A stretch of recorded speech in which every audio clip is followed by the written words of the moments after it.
way we do business, how we do business is perhaps more important than that we do business. So if you have value, you generate value, the market rewards you. If you don't, it teaches you that maybe you need to find another way to add and provide value. Success is not a limited resource, and my Yeah. success or yours is not predicated on somebody else's failure. Yes. Rising tides does indeed lift all boats, and treat the client with respect, and the money and the success, those are all byproducts of behavior. If an organization's making a technology decision, they're not talking to somebody like me, they're talking to a salesperson. And that Yeah. salesperson, the best ones have the client outcome in mind. And I know that there's most people are like that, but there's no getting away from the fact that they are motivated by closing that quota down. People are just overwhelmed, burdened, bombarded by what it's not I actually heard it from somebody else and I've adopted it, but that pitch slap, right? Meet Dean Gartelos, senior partner at OTG Consulting, founder of Western Skies Consulting. He just led strategy that locked in over $1 billion in contract awards. 25 years dominating AI, cloud, security, and government tech. Dean, welcome to the show. Where we sit down with leaders, builders, and operators to explore the decisions that shape enduring businesses and meaningful lives. I'm your host, Kamel Holmes, and today we welcome Dean Gartelos, founder of Western Skies Consulting, a vendor-neutral technology advisory firm built around clarity, trust, and what Dean calls the no pitch slap approach.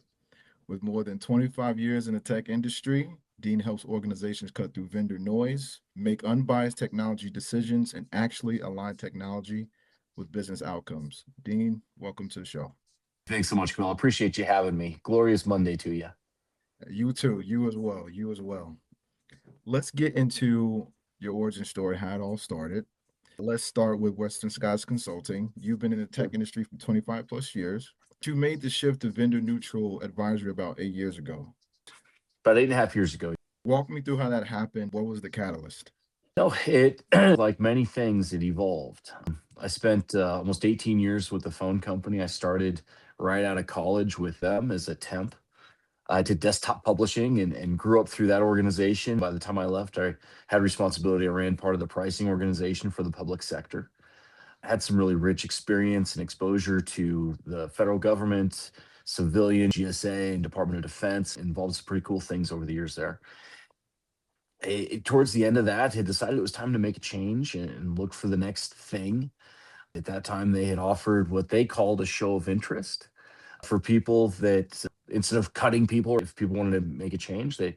So I don't think they had me in mind. Maybe they did, but my tenure was maybe atypical. I almost didn't do it. I talked to my bride and I said, hey, they offered this. And I said, I don't think I can do it. She said, what? You're thinking about making a change. Why would you leave for free if they're willing to? I thought, well, that makes sense. She said, furthermore, this will give you a chance to take a break a little bit, catch your breath, and decide what the next thing's going to be. That was such great advice. Timing was very good personally. My father was going through some cancer things at the time. He's doing well, thank God. My bride shortly thereafter had her second back surgery. Being fully present there for that was great, helpful. It gave me time to chance to think about what was my next step. What did I want? I talked about things over the years, opening a restaurant or teaching or coaching or just different things. I settled on what I thought I wanted. I thought I wanted to catch on with another organization that was graduating, build an organization like the one I had left. I had very rich experience, learned a lot of lessons, had refined my approach, created some success with the teams I worked with. I thought, well, I could just do that again. I started looking around, thinking about what that might look like. I had a colleague reach out and say, I know you're taking some time away. I've got a friend who probably could use some help if you thought about doing any consulting. I went, and really, sure, why not? Yeah, I'll talk to them a little bit. And another colleague reach out and say, I know you're taking some time away. Do you know Jeffrey Pearl and Brian Belanger at OTG? I'm like, well, I kind of know those guys. Not really. They were commercial. I was government. She said, I think you really need to meet them. I went, I know enough to know you never say no. So I met Jeffrey and learned what they were building at OTG. At the same time, I found that opportunity I thought I was looking for. It was a company that really wanted to build a pricing organization. I met with the executives there. We hit it off pretty well. I was pretty open about the fork in the road I felt like I was coming to, whether I was going to go corporate job or get out and consult. And really liked what they were building there. I think they liked what they got out of me. Sure enough, they HR called and said, I think we'd like to make this work. I said, great, let's find time. And talked to my bride that night. And I said, I think this is going to come together. And she's like, great. And I said, my heart sank. I said, I think I got to do this other thing. She went, I was wondering when you were going to see it. I thought, what? You could have told me.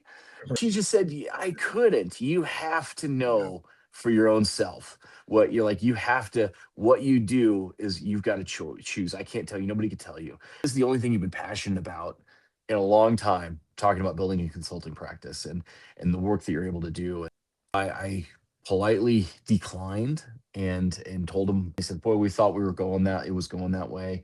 Just had that sense, thought maybe we could make it work. We wish you well. It was good terms, right? That we left. And that was July of 17 and August 1st of 17, Western Skies Consulting, powered by OTG. Got a relationship there I'm happy to talk about.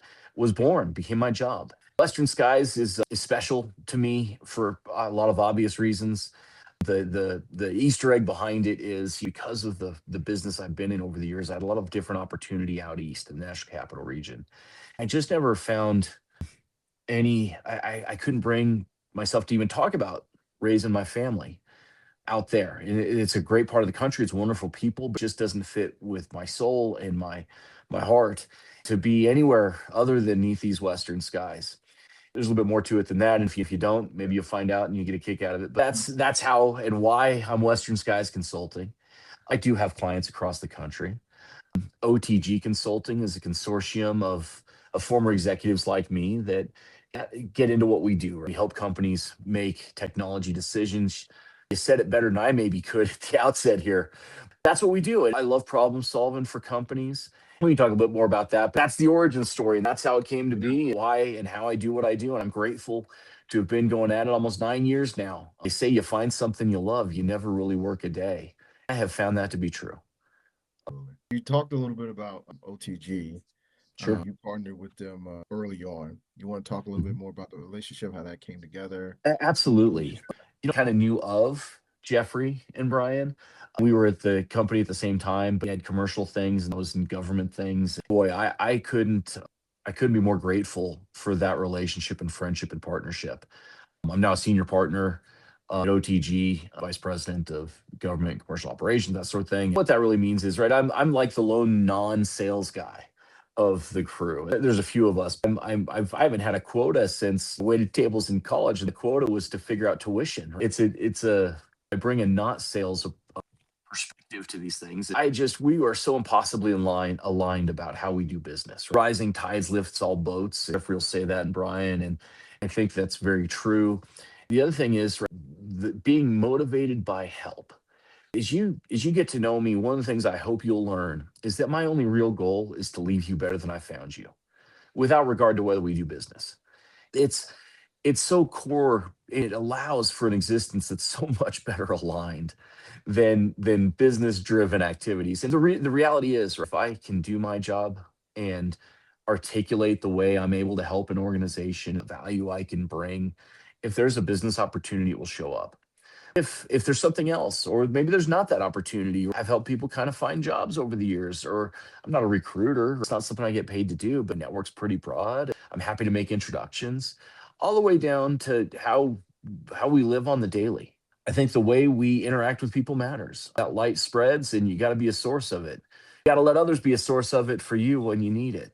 That is core to what OTG is. I just fit in there. Now, I call it administratively.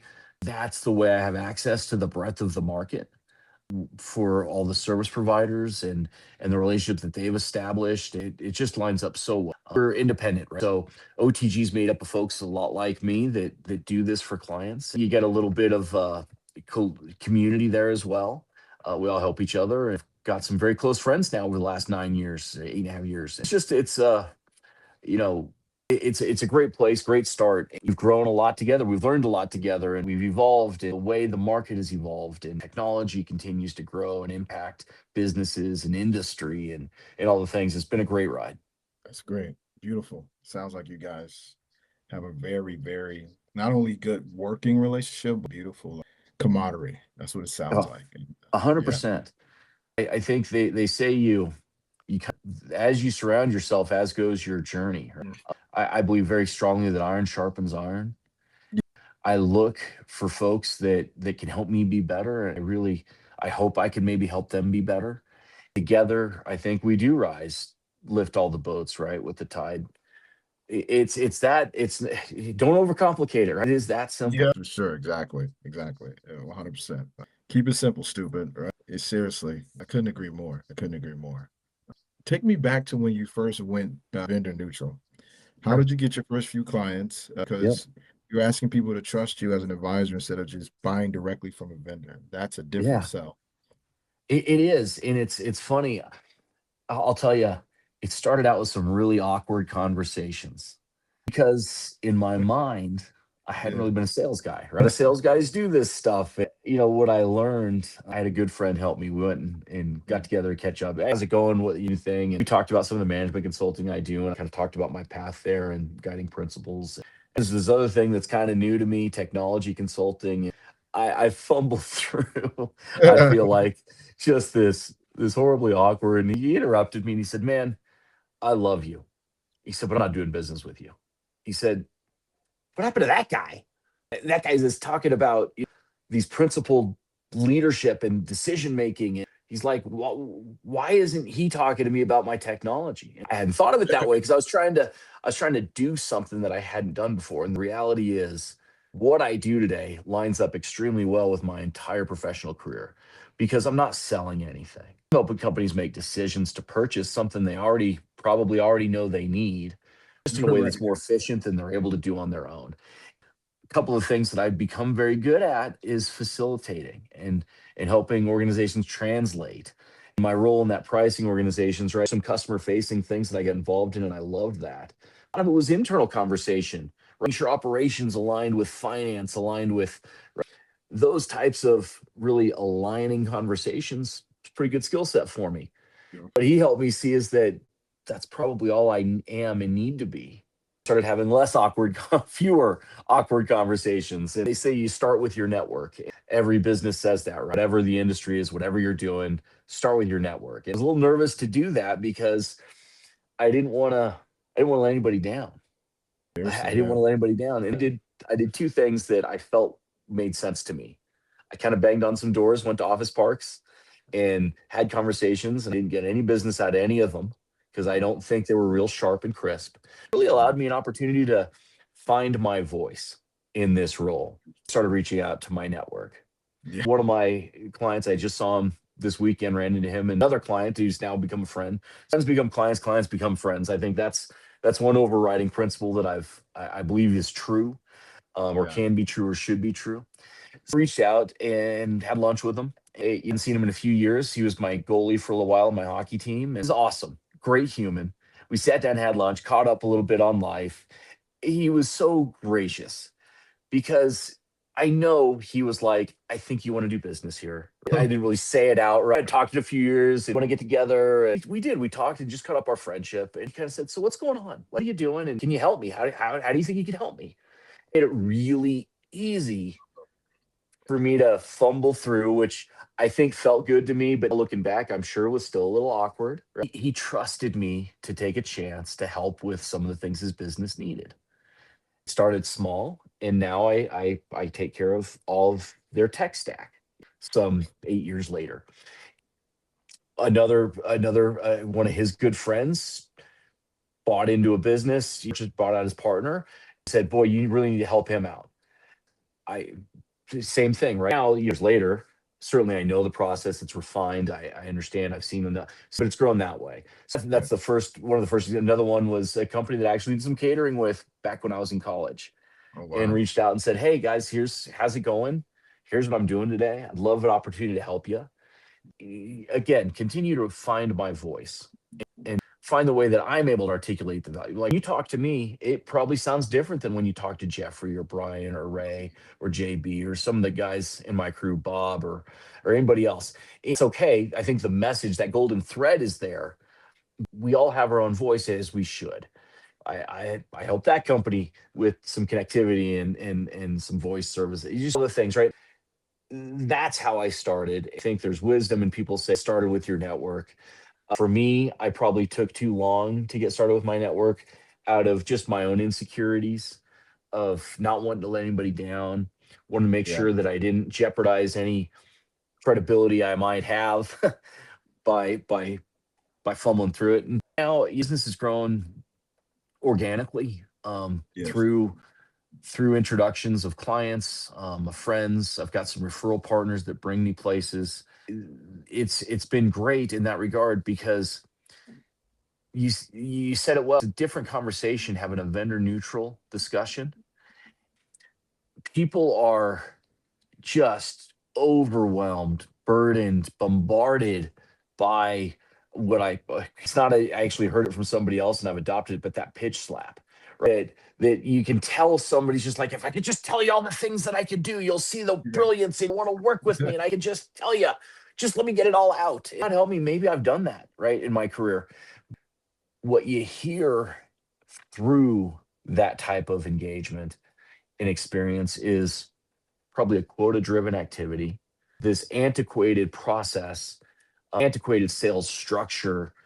It is still, say, last century. There's a time and place, and those folks aren't bad inherently, not at all. I've got a lot of friends that I had a lot of success with that are sales guys through my career. I think there's enough information available today. The market has evolved so much today Huge. Yeah, big that time. there is no place, in my opinion, in the world for fear, uncertainty, and doubt. In the that FUD, that classic sales, what I think I see is by creating that FUD, I believe is just an effort to manufacture value when maybe you should be able to bring value organically, naturally. It's part of what you do, part of what how you operate. I think it's back to that whole, I think the market for too long depended on what I call the technology mystique. If I can Mhm. keep it a little bit ambiguous, just a little bit out of touch, then you need me. You need that seller to help navigate your business. I think organizations motivated by two things, either fear or faith or love or courage. Yeah, I think humans are motivated by those two things, right? Two paths. I favor far more faith and love and courage over fear for a lot of probably really obvious reasons. I think it's creating that clarity that generates value. They're complicated things. Technology is complicated, but not unconsumable. It's not beyond a business leader to understand at least what they need to understand to make a well reasoned, well thought decision, informed.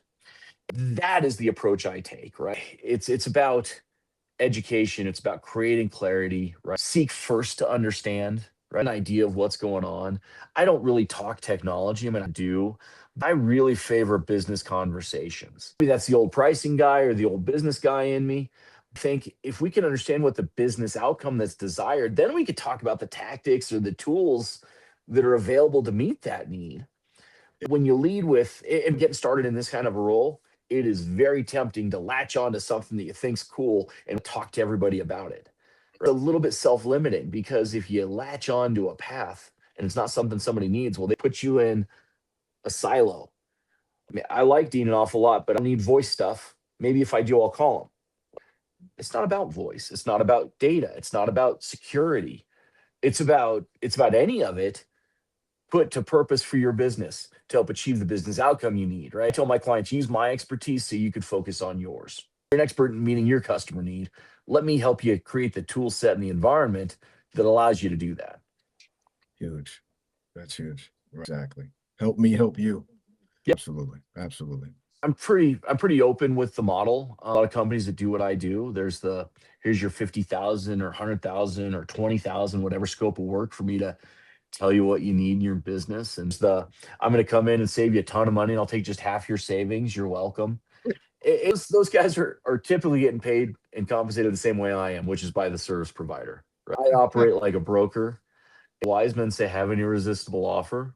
I feel like that irresistible offer is I'll apply my expertise, the process, the relationships I have in the market, and the clarity I could bring your company. I'll do that for free to you, client, right? I'm compensated by the service provider. But we've got a relationship with the full breadth of the market. I'm agnostic from a solution perspective, truly a vendor neutral partner that sits on my client side of the table to distill the market down to only those that are the right fit and curate that experience for my clients, silence the noise, and help them make an informed, well thought, strategic, sometimes tactical technology decision to meet the need that their business has in order to move forward to let them serve their clients more efficiently. Very extremely value based, rapport based. It's I love it. I love it because it's just all these different value stacks. And I'm real big on rapport too. And I think the biggest way to build value is to have an actual rapport with people. And I'm a big believer in like you should want what you want for your brother. If I'm gonna do business with you, right, I want for you what I want for myself, which for me, I have standards, right? Right. Exactly. So I'm not going to give you anything less than what I deem is acceptable, and my bar is pretty high. It becomes less about, like I said, I'm agnostic to the outcome. I know good things follow when I proceed with excellence, right? And 100%. And a lot of folks that do what I do, and everybody does it the same way. There's folks that are percentage point shop and blast that. And I'm really open with this kind of part of the conversation because I think there's no shortcut to a relationship. It yes, happens through discourse. It happens yes, through experience. And really, I'm really a pretty open guy, generally speaking. But you like to ask, well, don't they have to price you in? And it's almost the opposite, literally. Right? Think about that antiquated legacy model, right? The salesperson who has a quota and they've got a salary and they've got benefits and they have to develop all the infrastructure to manage them to make sure they're getting the value out of that salary and pay them a commission when they get a deal closed. But because that quota, I talk about quota driven activities. What do they do? How many? There's a reason it's a cliche. You throw it at the wall to see what sticks, right? yeah, Because they have to show activity, because they have to yeah, demonstrate value to their employer. And that vendor capability view of the market is where the inefficiency comes because they're generating value to the employer, not to the client. Take the yes, client requirement view of the market. Restaurant providers love me because I represent a variable cost of success. They're paying me a commission just like they would their sales guy or gal. Paying me a salary. They don't have to manage my funnel, right? yeah, Because there's yeah, no investment they've made in me other than so they know a couple things are true when I bring them to the table. One, it's at least a directional fit because why would I waste my time or theirs? mhm, And two, their competition's at the table. How many times have we heard an organization say, we will not lose on price for good business? I just help them test that theory. It works out. And the market range of pricing, depending on the technology, is what, 10 to 30, sometimes 40%. My clients typically experience 10 to 30, 40% savings. It has to be within the market, right? And to sell at the lower end of the market. Salesperson is incented to get you to buy at the highest end of the market because it retires more of their quota. Again, it's the model that makes sense. There's no magic here. It's just logic from my perspective. And I'm pretty open with that. I think it sounds a little too good to be true, except for the part where it is true. Wait, you do all this for free? Well, it's free to you, right? You'll get paid, right? I care about revenue. I care about the finances of it. Right? Money matters. You're never going to hear me say money doesn't matter. It matters an awful right, lot. Relationship with money probably matters more. Treat it with respect and treat the client with respect and money and the success. Those are all byproducts of behavior. 100%, 1000%. You can't, and you honestly, the deeper you get into it, the more that becomes true. It really does. Well, and I think humans are finely tuned. We hear and recognize truth, right? We hear truth, we recognize it. Now, whether we want to accept it or acknowledge it, or like, I believe very strongly in that power of intuition. And I think only in my own life about the times where I've had decisions and choices to make that all logic says to do this, but gut saying maybe not. In times when I've gone ahead to because I couldn't find a logical reason not to, I look back and I think, boy, I was probably right. I should have not done that. or I should have done that when I decided not, whatever it is, right? It's finding a calmness and a little bit of faith in that process to yield better outcomes. 100%. If you're guided by principle, most of the time your intuition is right. That's my opinion. That's right. I love the way you said that, and I agree with you. This is how I see it because I think we were all created with a compass. And if Yep. you live by those principles, you say what you mean what you say. Nine Yep. times out of 10, what your gut tells you is more than likely right. It's sometimes, like you said, the hard part is that distinction and when to listen to what part. Well, I think the other thing that's really important is you're not married to a decision. Yeah. Yeah. I think course correcting. There's a statistic somewhere that plane that leaves L.A. flying to New York has to course correct some number of times, right? 1,000 times, 10,000, whatever it is. True in everything, right? You got to get started and course correct as needed as you get better information, as things evolve, right? Get away from that paralysis analysis concept and confidence that you'll be able to find the right path once in motion. Absolutely. Let's fast forward to now. Sure. Yeah. You've got the Succeed with Dean brand, Yeah. podcast appearances, genius networking events, LinkedIn Yeah. content. What's actually bringing in clients today? I don't all of the above. I think all the activities, and I think eh, the reason that is I think kind of who I am. My job, I feel like, is to create some clarity so people understand what to expect. Enough information so people can recognize if they have a need or something that I might be able to help with. Encourage people to just reach out, right? It costs you nothing. And what's the worst thing that happens? We meet and maybe there's not something that you need help with. Okay, a lot of wonderful people that way. And that's what the future holds. Networking is great. It's a good friend of mine, Chris Irving. We started that. It's been 2.5 years now. And I'm grateful to say we've got, I think, 2,200 members now in Denver. Wow.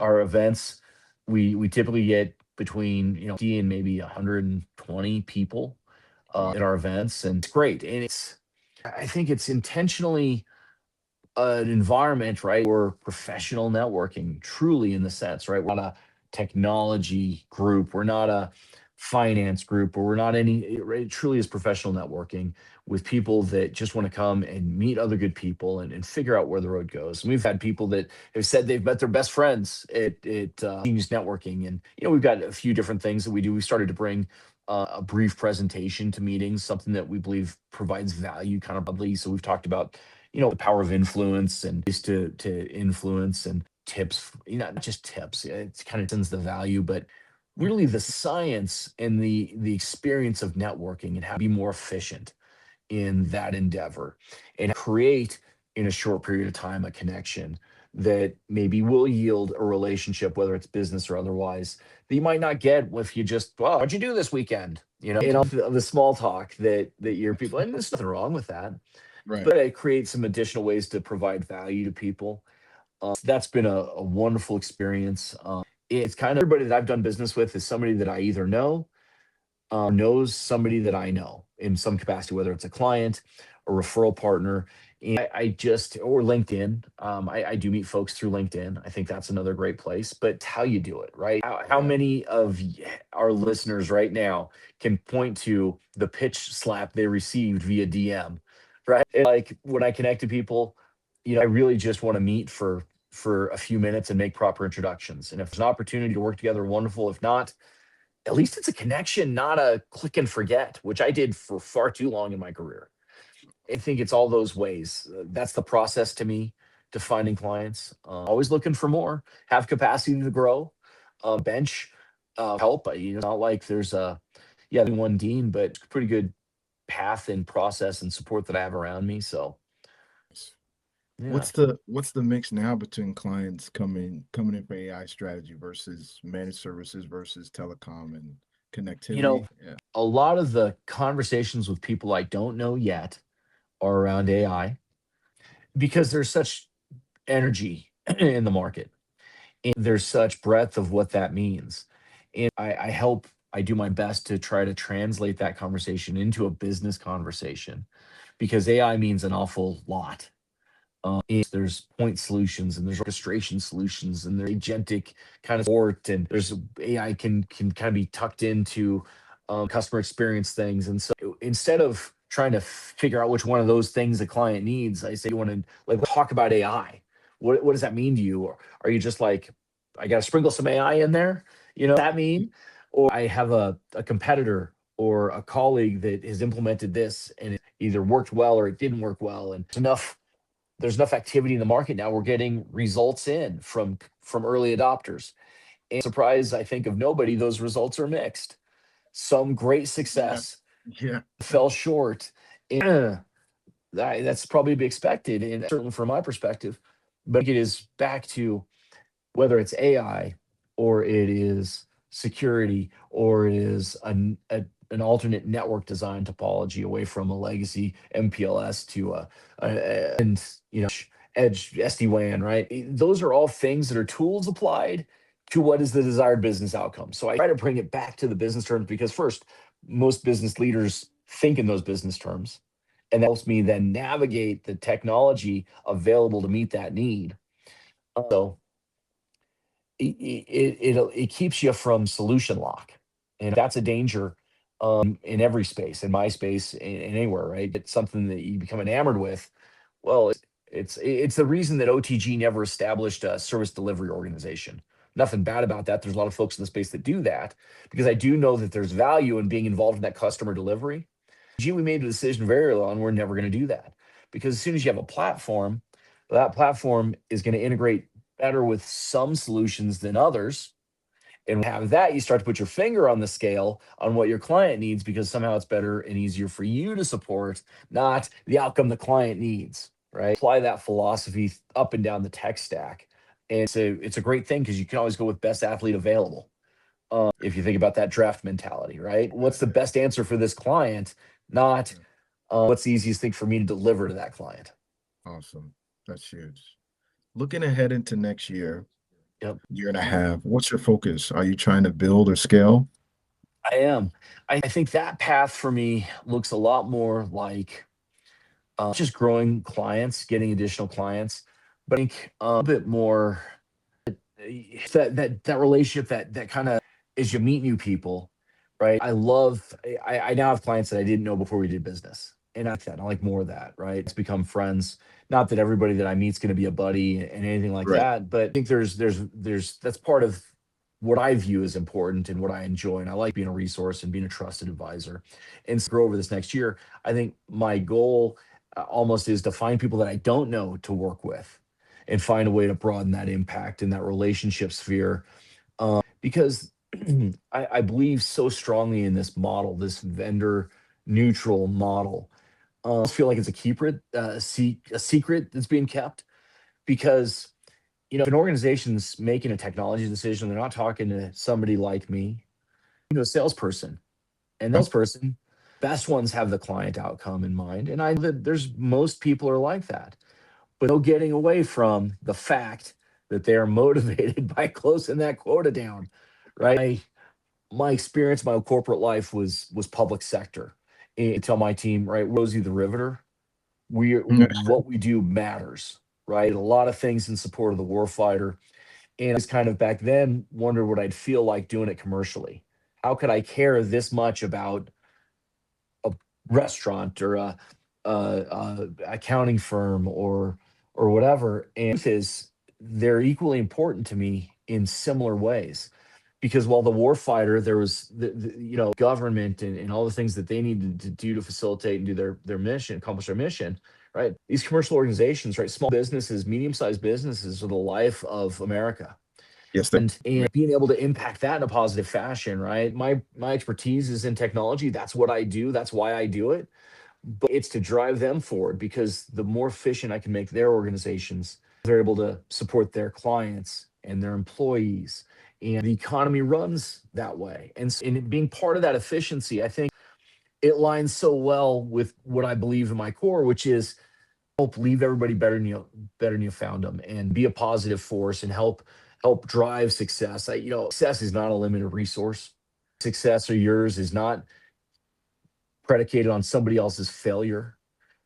Tides does indeed lift all boats, and I'm not an everybody gets a ribbon guy. I'm not. Right. All right, I'm actually the opposite. I think competition Same. is not just Hmm. healthy, it's necessary. Yes. In competition, we can be better together. And Hmm. so say iron sharpens iron, I mean it. And you and I are competing for something and we do it the right way. And you're successful in that endeavor and I'm not. Maybe I could learn something through that that will help me be successful in the future.